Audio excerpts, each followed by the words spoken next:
अस्सलाम वालेकुम। शब फसल का सुरूर by Mahamughal mafia romance rude hero based novel episode number 10। Hana नाश्ता करने भी नहीं आई थी। अलीना को उसकी फिक्र सताने लगी। सुबह जब वो उठी थी तो दामिर नहीं था कमरे में, लेकिन नाश्ते के वक्त भी इसने दामिर को देखने से परहेज ही किया। कल रात को ख्वाब देखे थे वो बुरी तरह डरी थी, जिसमें इसके पीछे फ़ियाद के आदमी थे जिन्होंने इसके दोस्त को पकड़ रखा था। इसकी दोस्त, हाँ फरवा के बारे में जानने दामिर ने कुछ मालूम भी किया था या नहीं। वो इस बारे में हैना से बात करना चाहती थी, लेकिन वो कहाँ थी। इसको लॉन में जाने को दिल कर रहा था। ये तभी मुमकिन था जब हना इसको ले जाती। अभी वो हना का नंबर मिलाने का सोच ही रही थी जब दामिर कमरे में दाखिल हुआ। वो ट्राउजर शर्ट में मबूस था। इसको देखते हालांकि अयान भी था इसकी तरफ गया। वो काम क्या करता इसे मालूम था ही नहीं था। जब वो होश में आई थी, बेसाता ही नज़र हाथ में पहने डायमंड में गई थी। वो कीमती था तो ज़रूर दामिर अच्छा कमाता था। अलीना को अंदाज़ा ही नहीं था। दामिर को मुसलसल देखी जा रही थी। एहसास तब हुआ जब दामिर ने मुस्कुराते इसके सामने हाथ लहराया। वो होश में आई। तुम क्या काम करते हो? बेसाता सवाल कर चुकी। दामिर को तोका नहीं थी। वो पहले उठ जा, फिर इसके तासुरात देखते हंस गया। तुम्हें क्या लगता है मैं क्या जॉब करता हूँ? दामिर ने उल्टा इससे पूछा। इसके मुकाबले बैठ गया। इसको पुरशोभ निगाहों से देखने लगा। पता नहीं, शायद पुलिस में। अलीना ने जवाब दिया। दामिर ठटका। तुम्हें ऐसा क्यों लगा? इसने फिर उल्टा सवाल किया। आंखों में सर्द रहत वाज़ेह हुई। लहजा संजीदा हुआ। शायद तुम काफ़ी सेहतमंद हो। मेरा मतलब तुम एक तवाना मर्द हो। तुम्हारी बॉडी भी काफ़ी अट्रैक्टिव है। अलीना ने इसके बाजू और फूले मसल को देखते हुए कहा। तुम्हें मेरी बॉडी अट्रैक्टिव लगती है, यानी तुम मेरी तरफ अट्रैक्ट होती हो? इसकी आंखों की चमक बदली। चेहरे पर एक मध्यम मुस्कुराहट नमेदार हुई। ज़रा सा इसकी जानिब झुका। मैंने ऐसा नहीं कहा। मेरा कहने का मतलब था तुम एक अच्छी जिसामत के मालिक हो, तो बहुत से लोग तुमको पसंद करते होंगे। अलीना थोड़ा पीछे हट के बोली। दामिर की मुस्कुराहट मजीद गहरी हुई। इसकी धड़कन बढ़ने लगी थी। जाने वो किस काम से आया था। अलीना के सवाल में ने खुद को पंसाया था। लोगों की परवाह मुझे नहीं है, अपना पता। तुम्हें मैं पसंद हूँ? इसने दोबारा इससे पूछा और इसके बालों को नरमी से कान के पीछे अड़सा। चुप ना रहो, बताओ क्या मैं तुम्हें पसंद हूँ? इसके कान की जानिब झुकते हुए वो सरगोशी में बोला। अलीना ने चेहरा फिरते गहरा सांस भरा, फिर इस बात में सर हिलाया। हाँ, अच्छे हो तुम। वो बस इतना ही कह पाई, जिस पे दामिर दूर होते हल्का सा हंस के मुस्कुराया। ये वो जवाब नहीं है जिसका मैं तवक्को कर रहा था, लेकिन ये भी ठीक है। तुम आज से मेरे साथ मेरे रूम में रहोगी। दामिर का लहजा पल में संजीदा हुआ उठ खड़ा हुआ। एक रूम में? अलीना ने जैसे तस्दीक चाही। जैसे आज रहे वैसे ही। दामिर मुस्कुराहट दबा के बोला। लेकिन मैंने कहा था कि मैं भी नहीं, क्योंकि मैं ठीक भी नहीं हुई अभी। ख्वामखा एक जिम्मेदारी बन जाऊंगी। अलीना ने अपनी तरफ से इसको टालने की कोशिश की। हमारे कमरे में भी तुम ठीक हो सकती हो, प्रॉमिस मैं कुछ नहीं करूँगा। दामिर ने इसकी आंखों में देखते कहा। अलीना ने इसकी बात सुनते हैं जल्दी हो गई। मैं तुम्हें अपनी नज़रों के सामने देखना चाहता हूँ, लेकिन मैं अभी नहीं जाना चाहती यहाँ से। अलीना ने नज़र चुरा के कहा। असल में वो इसके करीब आने से घबरा रही थी। तुम कल रात ठीक से सोई नहीं थी, तो अब से मैं तुम्हारे साथ ही रहूँगा। इसके लहजे की गंभीरता पे अलीना मफियत से इसको देखने लगी। साथ वाले कमरे में भी यही कुछ है। इनफैक्ट वो ज़्यादा खूबसूरत है क्योंकि वहाँ मैं हूँ। तुम्हारा सामान पहले से ही रूम में सेट है, तो यहाँ जो मौजूद है वो रहने दो। दामिर इसके बराबर से उठने लगा जब अलीना बोल उठी। दामिर, फरवा कुछ मालूम हुआ? हना कहाँ है? इसने दोनों लड़कियों को पूछा। हना रेयान के साथ कहीं गई थी भाई घूमने। अब वो दोनों आराम कर रहे हैं। रही बात फरवा की, तो आई एम सॉरी, इसका मालूम नहीं हो सकता। वो पाकिस्तान में ही है, लेकिन कोई राब्ता नहीं मिला। क्या हम पाकिस्तान नहीं जा सकते? अलीना ने उम्मीद लिए पूछा। हम ज़रूर जाएंगे, लेकिन अभी यहाँ मेरा काम है। इसने अलीना को टाला और अलीना समझ गई। इसने दोबारा कोई सवाल नहीं किया। डिनर के बाद हमारे कमरे में आ रही हो, इस बारे में कोई बहस नहीं होगी। दामिर इतना कह के चला गया। दामिर और रेयान अभी सिक्योरिटी रूम में बैठे थे जब हना दंदनाती हुई वहाँ आई और बिना इन दोनों का परवाह किया गुस्से से अपना हाथ टेबल पर मारा। दामिर ने नागवार नजरों से उसको देखा। गार्ड को तुमने रोका है मुझे बाहर जाने से? ऑफ कोर्स मलेशिका, मेरे अलावा वो तुम्हारी भलाई कौन सोच सकता है? रेयान ने इसको देखते कहा, जिस पर वो घूरने लगी। रेयान, मुझे मजबूर ना कहो कि मैं यहाँ से भाग जाऊँ। मुझे मेरी ज़िंदगी जीने दो। अपनी पाबंदी किसी होती सोती के लिए रखना। हना ने उंगली उठाई इसको वार्न किया कि रेयान होटल पर मुस्कुराहट लिए उठा। मेरी होने वाली भी तुम हो और साथ होने वाली भी तुम हो। क्या आप बताना पसंद करेंगे आपने कहाँ जाना है? रेयान इसके करीब आते सजीवी से बोला। जस्ट शट अप, मुझे मेरी गाड़ी की चाबी दो। इससे पहले बात पर सुलग उठी थी। वो तो नहीं मिलने वाली, कम से कम जब तक हमारी शादी ना हो जाए मुझसे। रेयान इसकी आंखों में देखता हुआ सरगोशी में बोला कि हना ने सर झटका। जब भी इसे बात की थी हमेशा तरसे निगाहों से इसको देखता था। इस चाबी को अपने पास रखो, इससे शादी करो। मेरी चाबी तो तुम ही हो जिसे देखते मैं चालू हो जाता हूँ। रेयान बड़बड़ाता हुआ वापस अपनी जगह पर बैठा। अपने तासुरात पल में बदले। दामिर से इस कोई बात नहीं करने लगा। इसकी बड़बड़ाहट को सुनते हना ने तासुब से इसको देखा। ये वही याद बातें करके अपने तासुरात के पल में कैसे बदलता था। हना, बात सुनो। हना बाहर जाने को थी जब रेयान ने इस बेसाता इसको पुकारा। हना ठटक के रुक गई। ब्राइडल ड्रेसेस आएंगे, तुम और अलीना मिलके अपनी पसंद का कोई ले लेना। रेयान ऐसे ही चेयर पे घूमता हुआ से बोला। हना बिना जवाब दिए सिक्योरिटी रूम से निकल आई। ज़िंदगी में आके मिसाल कब थे जो मेरी ज़िंदगी हिसाब बनाने वाला आ गया है।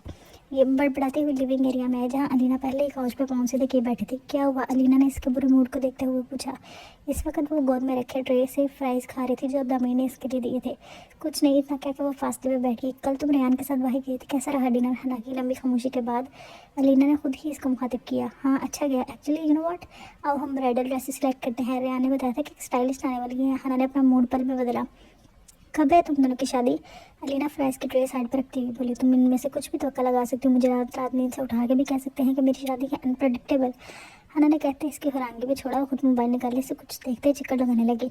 अलीना कभी इसको दाएं और कभी बाएं जाता देख रही थी। वो एकदम रुकी जब अलीना ताउन करती निगाहों ने ब्रेक लगाया। हना इसको देखा, अपनी आंखें सुखड़ी और पूछा, क्या देख रही हो? हना, एक बात पूछूं? अलीना ने याद आने पर झिझक के पूछा। दामीर और रेहान काम क्या करते हैं? दामीर से पूछा, लेकिन वो बात घुमा गया था। तभी याद आने पर हना से पूछा, टपकाने का। इसके सवाल पे हना ने लापरवाही से जवाब दिया। अलीना के साफ उलझे माथे पे ना समझे के बलवाजे हुए। मतलब वो समझ नहीं पाई थी, जबकि हना बिना उन दोनों की परवाह के आराम से कह गई थी, मतलब तुम अपने शोहर से पूछना, वो एक्सप्लेन करेगा। हना ने प्यार भरी नजरों से देखा। अलीना की उलझन कम ना हुई। भला वो ये कैसा जवाब था? तुम रात से ठीक तो हुई थी? आई एम सॉरी, मैं नहीं आ सकी। आज रात आ जाऊंगी। अलीना के दिए गए जवाब पर वो शशोपंच में उछला थी जब हना ने इसे कहा, नहीं इसकी ज़रूरत नहीं है। दामीर ने कहा कि अब इसके साथ एक रूम में शिफ्ट हो जाना चाहिए। ओ मतलब रात वो तुम्हारे साथ है? गुड, अच्छी बात है। वो इसको देख रही थी। ऐसे नहीं देखो मुझे। हना हंस दी। तुम बहुत क्यूट हो। हना ने इससे कहा जब स्टाइलिश अंदर आती हुई दिखाई दी। इसके पीछे गार्ड मौजूद थे जब एक स्टैंड को थामे आ रहे थे। चलो ड्रेस डिसाइड करते हैं। अलीना को हाथ देते हुए इसको खड़ा किया। अब वो वॉक कर सकती थी। इसे यहाँ आए काफ़ी देर हो गई थी, लेकिन दमी नहीं आया था। हना के साथ जब वो डिनर से फारिग होकर अपने कमरे में आई तो उसकी मेडिसिन वहाँ मौजूद नहीं थी। पूछने में पता चला कि दामीर इसके रूम में रखवा चुका था। जब से वो यहाँ आई थी अपने कमरे के अलावा पहली बार वो किसी और कमरे में गई थी। अब इसको यहीं रहना था। इस घर के लॉन, लिविंग एरिया और किचन के सही वाकिफ थी। दामीर की तरह ये कमरा भी डार्क थीम ही था जिसके कमरे काफ़ी ज्यादा थे। खुद वो इस वक्त टी शर्ट और ट्राउजर पर बलबूस सी। इसने गौर किया कि दामीर के साथ इसकी कोई भी तस्वीर मौजूद नहीं थी। शायद इनकी कोई भी तस्वीर अवेजा नहीं थी। शायद वो पिक्चर पर्सन ना हो। अभी इतना वक्त नहीं हुआ था कि वो सो जाती। हना भी अपने रूम में जा चुकी थी। आज इन दोनों ने मिलकर कुछ कपड़े फाइनल किए थे। जब हना कपड़े पहन के चेक करी थी देखने से पहले इसने 100 खामियां निकाल दी थी। स्टाइलिश कुछ बोलना चाहती थी तो हना उसकी गोरी पे खामोश हो रहती।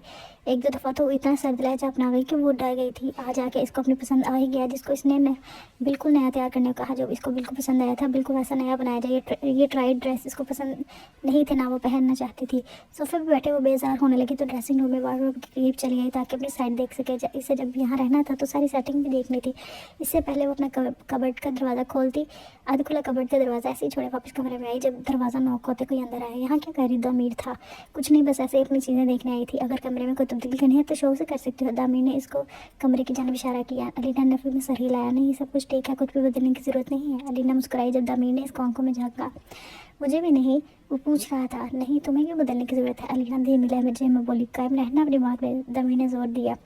मैं शावर ले ली, तुम रेस्ट करो, मुझे काम है थोड़े। इसके रुसार पे अपना हाथ रखते हुए दामिन नरमी से बोला, तुम कमरे में नहीं रहोगे? अलीना को लगा शायद इसको अभी यहाँ अकेले रहना था, तभी पूछ बैठी।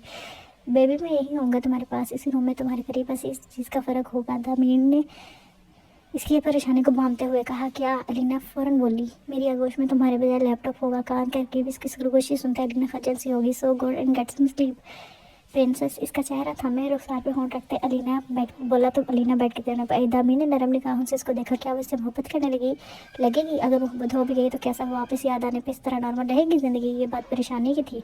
दामिर चाहता था उसकी यादाश्त वापस आ जाए, लेकिन अभी नहीं। वो फ़याद हाकिम के बारे में जानना चाहता था। सोफ़ी जी इस बात का यकीन था कि अलीना जानती थी। वो पहले से मालूमात लेना चाहता था, तभी कुछ हो सकता था। वरना माफिया नामी कीड़ा, फ़याद नामी कीड़ा अभी तक एक बिल में मौजूद था। दूसरों को अपना मोहरा बना के अपनी पहचान छुपा रहा था। शावर लेने के बाद जब वो कमरे में आया तो अलीना बैठ कर उनसे टेल गई, मोबाइल यूज़ करने में मसरूफ। कंफर्टर में घुसते दामिर ने अपना बाजू आ गया और इसको पास आने का इशारा किया। मैं ठीक हूँ, तुम अपना काम कर सकते हो, अलीना ने कतराते हुए कहा। वो ऐसे बिना शर्ट बैठे। अलीना खजल हो रही थी। दामिर के कहे मुताबिक उसको आदत नहीं थी शर्ट रात को पहनने की, सोने की। दिल को लाख तसलियाँ देनी पड़ती थी। काफ़ी अर्से से एक साथ रहे थे। इनके रिश्ते में तकल्लुफ़ नहीं था। इस सब की आदत डालनी थी। इसके लम्ब से कोई शनासा ही नहीं थी, लेकिन अजनबी भी नहीं लगता था। शायद ना उलझन होती थी। क्या सोच रही हो? दामिर के अचानक सवाल पर वो चौंकी। दामिर टेक लगाए टांगे सीधी किए हुए था जब इसके बराबर करीब दराज हुई। कुछ नहीं, अलीना नफे में सर हिलाए और आंखें मूंद गई। अब इसको ये नहीं बता सकते थे कि तुम्हारे लम्स का सोच रही हूँ। इसने करवट दी थी थी। दामिर वो गौर इसके चेहरे को देखने लगा। इसकी जानिब जो नरमी से गर्दन पर होंठ रखते अलीना ने हड़बड़ा के आंखें खोली। तुम बहुत मासूम हो, इसके जख्मी कंधे पर होंठ रखते हुए वो सीधा हुआ। अलीना अचानक घबरा गई थी। रिलैक्स इसकी तरफ मुस्कुराहट उछालता हुआ अपना काम करने लगा। अलीना को उसकी अचानक की हरकत समझ आई, जाने वो आज कैसे सोने वाली थी। अभी तक तो इसके मिजाज को समझ भी नहीं पाई थी। रेयान की एक निगाह अलग खौफ में मुबतला करती थी। इसको इतनी सोच में वो नींद में जा चुकी थी, ये दुआ करके कि आज इसको कोई बुरा ख्वाब ना आए। सुबह इसकी आंख अजीब सी आवाज़ों से खुली, जैसे कोई बहस कर रहा हो। बेड की दूसरी जानब साइड हर लेती दामिर यहाँ मौजूद नहीं था। कमरे का दरवाज़ा खुला था। अपनी आंखें खोली इसने गौर किया तो रेयान और हना की बहस की बात आवाज़ें आ रही थी। क्या ये दोनों ऐसे ही लड़ते हैं? बड़बड़ा के उठी वो फ्रेश होने लगी। नींद से उठने की वजह से हल्का सा चक्कर आया था, लेकिन संभल के बाथरूम गई। फ्रेश होकर वो जब वो कमरे में आई तो इनकी बहस अभी भी चल रही थी। मेरी मर्जी, मैं जो मर्जी पहले। रेयान सुकून से सोफे पर बैठा था, इसके सामने हना बरस रही थी। इन दोनों से लापरवाह खड़ा दामिर किचन में काम करने में मसरूफ था। मुझे इतना मजबूर ना करो, मैं तुम्हारे सामने बुर्का पहन के फिरूं और सारी ज़िंदगी इसी में रहूं। हना ने इससे दुरुस्तगी से कहा। रेयान भी साथ हंस दिया। इनकी बहस शादी के जोड़े को लेकर हो रही थी, क्योंकि इस वक्त हना आम से कपड़ों में मौजूद थी। लीना दामिर को किचन में देखती इसकी तरफ आ गई। ग्रे ड्रेस, शर्ट और पैंट पहने तैयार खड़ा था, शायद कहीं जाना था। शर्ट के कफ खोले फोल्ड किए हुए थे। Morning baby.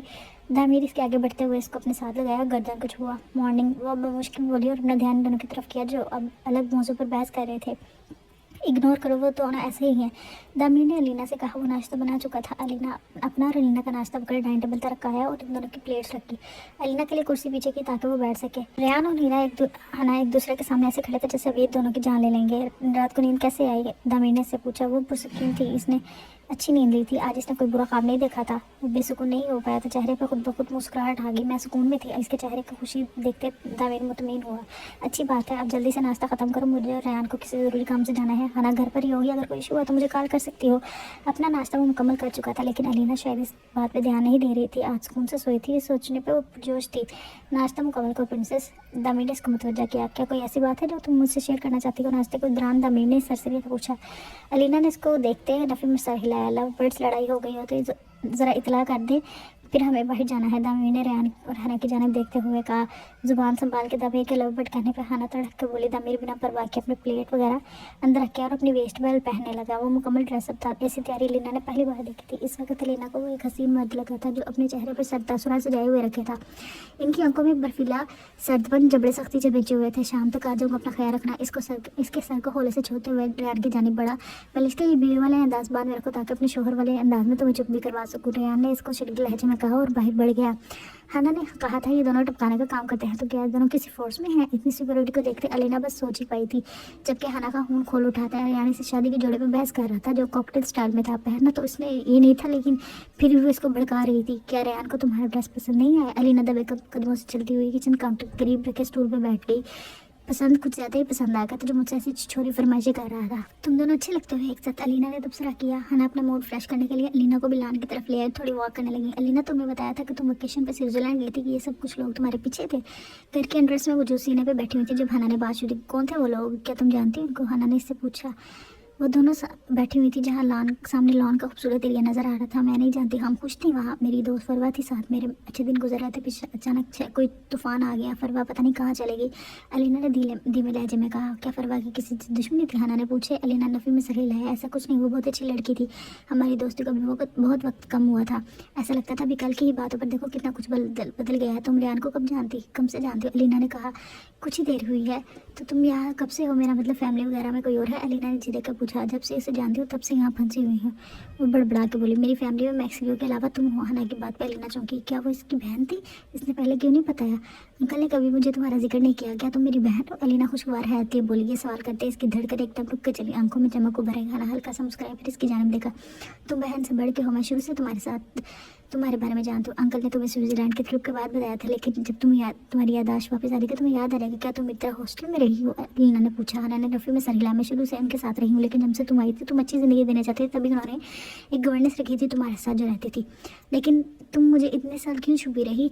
अलीना ने ना समझे से पूछा। ये सब तुम जानती हो, लेकिन यादाश्त किससे खो चुकी हो तुम। यादाश्त वापस आ जाएगी तो समझ जाओगी सब कुछ। तुम बहुत खूबसूरत है। क्या तुम रेहान से मोहब्बत करती हो? हना सटपटा उठी। रेहान जब तुम्हें देखता है तो उसकी आंखों में चाहत नजर आती है, अलीना ने मजीद कहा तो हना इसको घूरने लगी। तामीर भी तुम्हें वाला हना नजरों से देखता है जैसे अभी तुम उन पे सब कुछ वार देगा। हना ने उल्टा इससे कहा, क्या वाकई ऐसा है? अलीना ने होले से पूछा, जिस पे हना सर झटक हंसती। इसने खुद पूछना तो वो अच्छे से बताएगा। क्या रेहान ने कभी तुमसे इजहार किया? अलीना फिर अपना सवाल दोहराने लगी। मुझे अपना याद नहीं पसंद। इसके जवाब में अलीना होंठ बेचे अपने अबरूज खेड़े। ये कैसा अजीब जवाब था? क्या मतलब? अलीना ने नासमझी से पूछा। जो चीज़ मुझे वक्त पे नहीं मिलती वो फिर वो चीज़ मेरे लिए मायने नहीं रखती। मैंने जो ज़िंदगी गुजारी है इसमें अपना याद इजहार मोहब्बत ऐसा कुछ भी नहीं था, इसलिए मुझे ये सब अब नहीं चाहिए। इसका लहजा संजीदा हुआ। सामने गार्डन में अब धूप की चमक काफ़ी ज़्यादा थी। अलीना इस बात को समझने की कोशिश में थी जब हना खड़ी हो गई। चलो अंदर चलते हैं। अपना हाथ बढ़ाते इसने अलीना को खड़ा किया। वो एक आम लड़की नहीं थी जो मोहब्बत के बारे में सोचती। वो काली दुनिया में पली एक डबल का रूप थी जिसने छुपा के रखा था। अलीना को कुछ खाने को दिल किया तो हना ने बना दिया था। दामीर जब वापस आएगा तो खुद अपने लिए खाना बनाने का दूध लेने के लिए गिलास था। मैं जब अलीना फ्रिज के आगे झुकी तो इसने गर्दन पे लफ्ज़ महसूस किया। दामीर खड़ा था। इसके आने का मालूम ही ना हो सका। अलीना ने लिविंग एरिया में देखा जहाँ हना रेहान की अमर टीवी ऑन किए बैठी थी। कैसा दिन गुजरा इसके हिसार में बनाते हैं? दामीर ने पूछा। नैनी पहले खाना तैयार कर लो, फिर भूख से जान निकलेगा। पर स्वीटिश पे ध्यान देना। रेहान ने अपना वेस्ट बेड उठाते हुए कहा। तुम मर जाओ डिस्कस्टिंग। हना बुड़बुड़ाई अपने काम में मशगूल रही। इधर रेहान के विभाग बार बार अलीना झेम गई। दामीर से फासला बनाया। मैं कुछ तैयार कर दे, तुम लोग थके हुए हो, फ्रेश कर लो। अलीना ने इसको खिदमत पेश की। तुम मुझे कंपनी दे सकती हो, बस बैठ जाओ। दामीर ने इसको कहा और इसको कमर से थामे शेल्फ पे बिठा दिया। दामीर फ्रेश होने के बाद किचन में वापस आया। अलीना इसको खाना बनाता देख रही थी जो अपना कोट और वेस्ट बेल्ट उतारे माहिर शेफ की तरह हाथ चला रहा था। ग्रे कफ की खेड़ की कहानियों तक फोड़ थे। अलीना के दिल ने एतराफ़ किया। वो भी खाना बनाते हुए मजीद पुरकशिश और ज़्यादा लग रहा था। इसके हाथ की फूली नसें वाज़ेह थी। टाइट शर्ट से इसमें बाजू मुसल नजर आ रहे थे। ने दोनों हाथ शेल्फ पर रखे आहिस्ते से पाँव झुलाती हुई वो दामीर को पुरशौक नज़रों से देख रही थी। तुम बहुत हैंडसम लग रहे हो इस वक्त, अलीना ने खुद को कहते हुए सुना। नींबू ने चुरा टमाटर का टुकड़ा उठाते इसने अलीना के मुंह में रखा और खुद बचा हुआ खा लिया। वो ऐसे ही कुछ सब्जियों का टुकड़े उठाता और इसको खाता खिलाता रहता। तुमने बताया नहीं दिन कैसे गुजरा आज? दामीर ने खाते हुए इससे पूछा। वो शेल्फ पे अभी बैठी थी। अच्छा गुजरा। हना के साथ वक्त काफ़ी अच्छा गुजरा है। तुम जानते थे वो मेरी कज़न है? अलीना बात करते हुए पुरजोशी से बोली। दामीर ने इस बात में सही लिया, लेकिन तुमने मुझे बताया कि नहीं थे। वो खाइफ हुई। हना ने खुद बता दिया। ये ज़्यादा खुशी की बात है। हाँ ये भी है, लेकिन मुझे लगता है वो शादी नहीं करना चाहती। अलीना ने गर्दन घुमाई। हना को देखा जो रेहान को नज़रअंदाज किया। अभी भी टीवी देखने में मसरूफ थी। शादी के इसके लिए बेहतर है ये इन दोनों पर छोड़ दो। दामीर ने कहा। कंधे का दर्द अब कैसा है? दामीर ने इसके शोल्डर बेल्ट ना लगाने की वजह पूछ रहा था। बेहतर है, बाजू मूव करता है लेकिन वजन नहीं बर्दाश्त करता। अचानक उठने से सर चकराता है। थोड़ा बैक पेन अक्सर थोड़ी रहती है। कल डॉक्टर को कॉल करूँगा, एक बार चेक कर जाएगा वो। क्या हम खुद नहीं जा सकते उसके पास? देखते हैं। दामीर ने ना की ना की ये दरमियाना जवाब था। थोड़ा रेस्ट करना चाहता हूँ। खाने से फारिग होने के बाद रेहान ने कहा, जिस पे इस बात में सही है क्योंकि दामीर कल सारी रात जागता रहा था और अब शाम होने को ही थी। ऐसा आपको पुरसुकून करने के लिए नींद की थोड़ी ज़रूरत थी। अलीना को साथ ले रूम में आया तो अलीना ने इसके वेस्ट बेल्ट को सोफे पर पड़ा देखा। इसकी आंखों में खौफ आ गया। दामीर ये गन, इसने गन की जानिब इशारा किया। सेफ्टी के लिए रखी है, डरने की जरूरत नहीं है। दामीर ने हल्का बुलके लहजे में कहा। रिलैक्स, ये सेल्फ डिफेंस के लिए है। वो भी बेयकीनी निगाहों से दामीर को देख रही थी। Self defence? वो नासमझी से बोली। हमारा काम ऐसा है ना तो हम साथ रखते हैं, सिर्फ ज़रूरत पड़ने पर चला सके। तुम्हें डरने की ज़रूरत नहीं है, हमारे गार्ड के पास भी मौजूद हैं। लेकिन वो तो गार्ड्स है ना, तो समझ लो मैं तुम्हारा खुद का गार्ड ही हूँ जो हम दोनों की हिफाजत करेगा। ओके, अब सुकून से लेट जाओ और आराम करो। अपने कपड़े लिए वो बाथरूम में चला गया। अलीना बेड पे बैठ गई। कुछ देर बाद वो शावर लिया वापस आया तो इसने ब्लैक वेस्ट पहनी हुई थी। दामीर इसका कतराना नोट कर चुका था, तभी पहन ली कि वो कंफर्टेबल फील करे। दामीर ये क्या हुआ है? परेशानी से वोट करी हुई इसके बाजू पे जख्म का निशान था। हम एक मीटिंग में गए थे जहाँ लोहे का सामान पड़ा हुआ था। बस साइड विजिटिंग भी थी ना, तो बस गुजरते हुए की लग गया। दामीर ने लापरवाही से कहा। कहाँ जा रही हो? उसको उठता हुआ देख दामीर ने बोला, पानी की वजह से वो ज़्यादा ख़राब ना हो जाए, कुछ लगाने के लिए लाती हूँ, पट्टी कर देती हूँ। मैं लाता हूँ वेट। वो खुद उठ गया। उसको जानता था जब तक वो मरहम पट्टी नहीं करेगी तब तक सुकून से नहीं बैठेगी। फर्स्ट से बॉक्स लाए उसको थमाया, खुद इसके बराबर बैठ गया। दर्द तो नहीं हो रहा? अलीना ने तशवीश से लहजे में पूछा। दामीर ने नफी में सर हिलाया। तुम क्या काम करते हो दामीर? इसके सवाल पे वो हंस दिया। वो वाकई अपने सवाल दोहराना नहीं भूलती थी। मैं तुम्हारे लिए काम करता हूँ। दामीर ने इसके चेहरे पर नजर टिकाए कहा। तो जो तुम कहो मैं वो करने को तैयार हूँ। मुख मोड़ लहजे में बोला। मैं पट्टी कर दूँ? अलीना ने इसका ध्यान भटकाने को कहा। दामीर इसकी कतराती निगाहों को महसूस करके अपना हाथ इसके चेहरे तक लाया। लो पट्टी हो गई। अलीना अपना काम खत्म करते हुए इसके पास से उठने लगी। जब मैंने इसकी कलाई थमी तुमने अपना ड्रेस फाइनल कर लिया? इसका हाथ हमें नरमी से अंगूठे से सहलाते हुए पूछा। अलीना ने इस बात में सर हिलाया। क्या तुम मुझे कुछ बताना चाहती हो? दामिर ने अपना सुबह वाला सवाल दोहराया। नहीं, ऐसा कुछ नहीं है। अलीना के कहने पर दामिर ने इसको जानती निगाहों से देखा। अलीना को इस पर ऐसा महसूस हुआ जैसे वो उसको अंदर तक जान रहा था। चुप तेज कर लो, मुझे आज ज़रूरी काम है। दामिर और रेहान आज साशा के पास गए थे मास्को में। साशा इनको इन पे शक नहीं था, लेकिन वो इन दोनों की मदद चाहता था ताकि वो इस शख्स को ढूंढ सके जिसने इसके कब्जे में लड़कियों को चुराया था। लेकिन वो साफ इनकार कर रहे थे क्योंकि इस मामले में नहीं पड़ना चाहते। वो लोग किराए के कातिल थे, इसलिए किसी के अंडर काम नहीं कर सकते। वो दोनों ये बताने से भी नहीं थे कि इनकी बंदी ने ही काम किया था, जबकि वहाँ साशा की एक बात पे दामिर का दिमाग अटकर था। साशा के मुताबिक ये काम डेगर का था। डेगर क्योंकि इसके बंदों को सब ने चाकू से मारा गया था। और डेगर कौन था? दामिर जानता था, इटली की शख्सियत में शूट थी, लेकिन वो यहाँ पे क्या काम कर रही थी? दामिर को ये भी मालूम नहीं था कि ये सब रेहान जानता था। जारी है। किस नंबर 11 कुछ दिनों तक पोस्ट कर दी जाएगी।